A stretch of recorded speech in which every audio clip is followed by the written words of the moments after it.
Okay, so now let us consider a regular partition delta x, which is same lang sa ginawa natin kanina. So this will be si A and this will be B. Tapos meron tayong regular partition dito. Okay, so yan.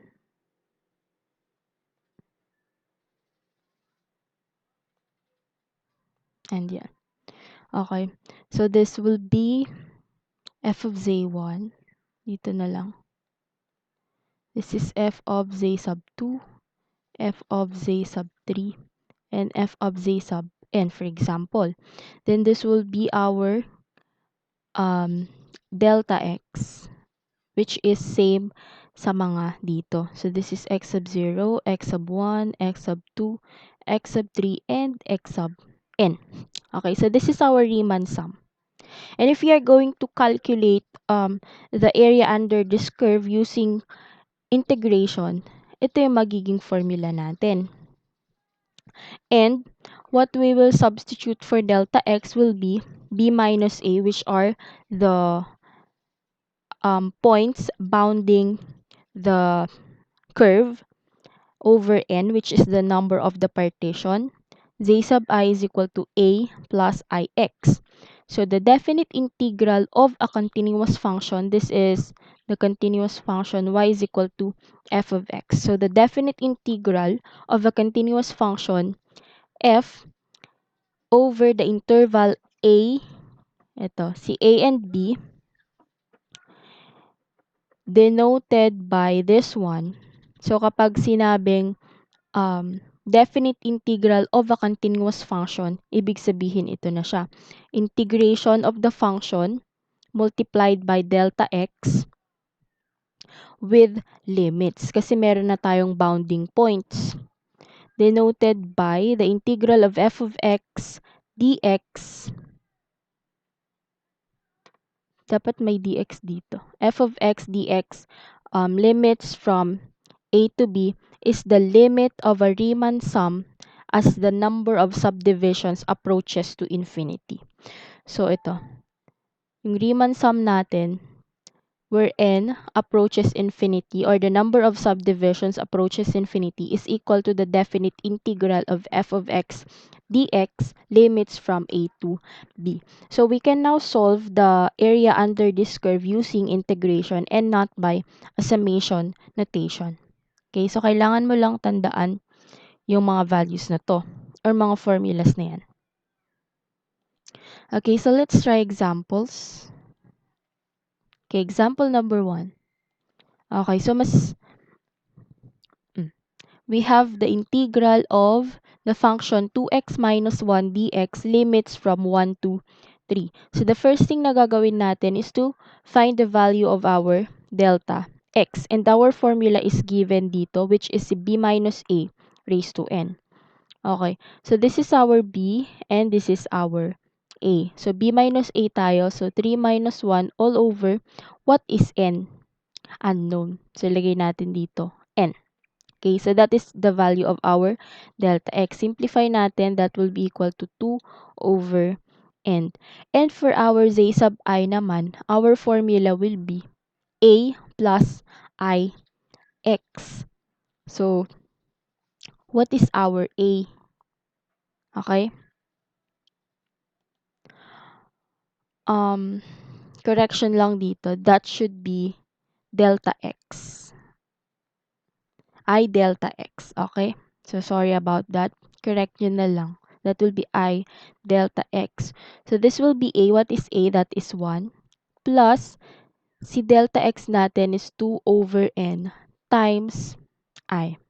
So, simplifying further, this will be equal to 1 plus 2I over n. So, this is the value for our z sub I. Now, since our f of x is equal to 2x minus 1, then our f of z sub 1 is equal to, ito na lang sa baba, f of z sub 1. So, gagawin natin, lahat ng x, palitan natin ng value ng z sub I. I pala 'to, z sub I. So, what is our z sub I? This one, 1 plus 2i over n. So, ito yung isa-substitute natin sa mga values ng, sa mga x's natin dito sa function of x. Okay, so this will be equal to 2 times our z sub I, that is 1 plus 2i over n, and then minus 1. Okay, so we simplify further. This will be equal to 2. Okay, kunin natin si LCD, that will be equal to n. So, n plus 2i minus 1. And simplifying further, this will be equal to, distribute natin si 2 dito, that will be equal to 2n plus 4i all over n minus 1. Now, kunin ulit natin si LCD, that will be equal to 2n plus 4i, and then n, that is equal to n. N times 1 is n. And simplifying further, 2n minus n, that will be n, plus 4i all over n. Okay? So, paghiwalayin ulit natin, that will be equal to n over n is 1, plus 4i all over n. So, this is our f of z sub I. Now, ano susunod na gagawin natin? Okay. So, the next thing we should do is to solve for the integral of our function with limits 1 to 3. So, the integral of 2x minus 1 dx limits from 1 to 3 is equal to, ang gagamitin natin is yung Riemann sum, this one. Okay? So, the limits of n approaching to infinity multiplied by the summation of f of z sub I.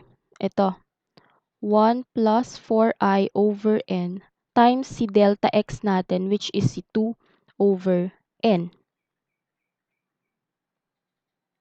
Okay? And our I is equal to 1 to n. Okay, so simplifying further, this will be equal to the limits of n approaching to infinity. And this is equal to, okay, simplify natin siya. Multiply natin si 2 over n sa each term. So, this will be equal to 2 over n plus 2 times 4i, that is 8i, n times n, that is n squared. So, simplify ulit natin, or paghiwalayin na natin since naka-addition sila. So, the limits of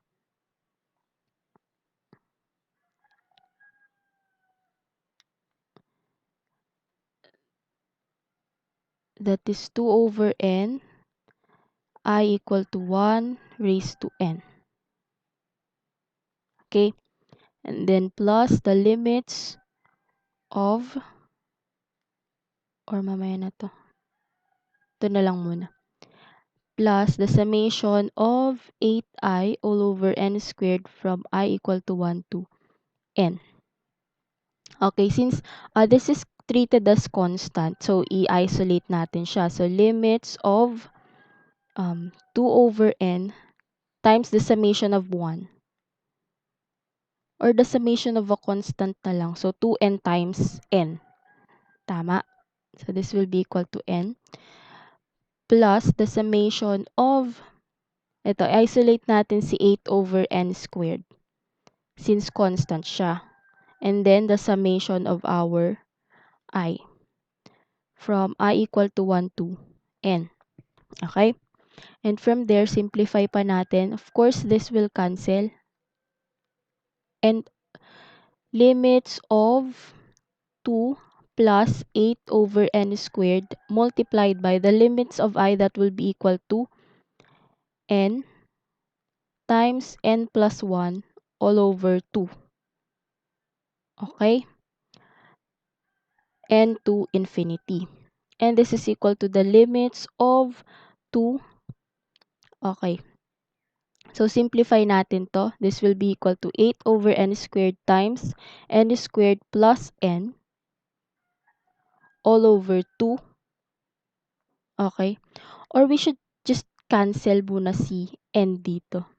Yung matitira dyan will be n na lang. Okay, so we have n plus 1 all over 2. Limits from n to limits as n approaches infinity.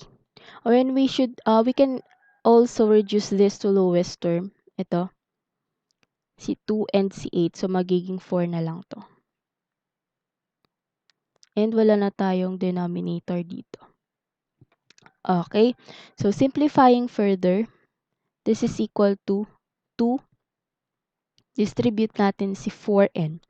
So, this is equal to 4n all over n plus 4 over n. So, of course, this will cancel and we will be left with limits as n approaches infinity. So, tuloy natin sa next slide. This will be equal to limits of 2 plus. Okay, so ang gagawin natin is to separately get the limits. Mamaya na. 2 plus 4 plus 4 over n. Kasi meron pa tayong like terms dito. So, this will be equal to limits of 2 plus 4 is 6 plus 4 over n as n approaches infinity.